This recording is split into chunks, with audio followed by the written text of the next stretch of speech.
Bref, vous êtes prêts? C'est parti. Et voilà, on est parti pour la découverte. Alors, je vous l'ai dit, j'avais juste ouvert comme ça et j'ai vu le logo Pokémon. Dans cette vidéo, on va viser bien évidemment la secrète. Ça va être terrible parce que je sais pertinemment qu'il n'y a pas de secrète. Par contre, ce serait vraiment trop cool que ce soit vraiment des fakes et que ce soit des Pokémon qui n'existent pas. Mais en vrai, je suis persuadé qu'ils se sont pas cassés le cul et que ça va être le même effet sur toutes les cartes.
heureux du monde. D'ailleurs, pour la petite histoire, j'avais été une fois à la foire avec Cynthia. Donc il y avait des jeux hein, comme un peu partout. Et on avait fait une pêche au canard. Donc bon, quand on est amoureux, le ridicule ne tue pas, on a passé un super moment.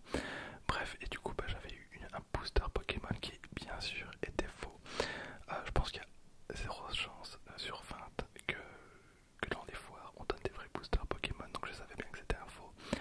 Et les cartes étaient toutes brillantes et assez particulières, et sur toutes les cartes il y avait un pierre-feuille-ciseau. Il y avait un pierre-feuille-ciseau. Et en gros, ben, on pouvait jouer ainsi.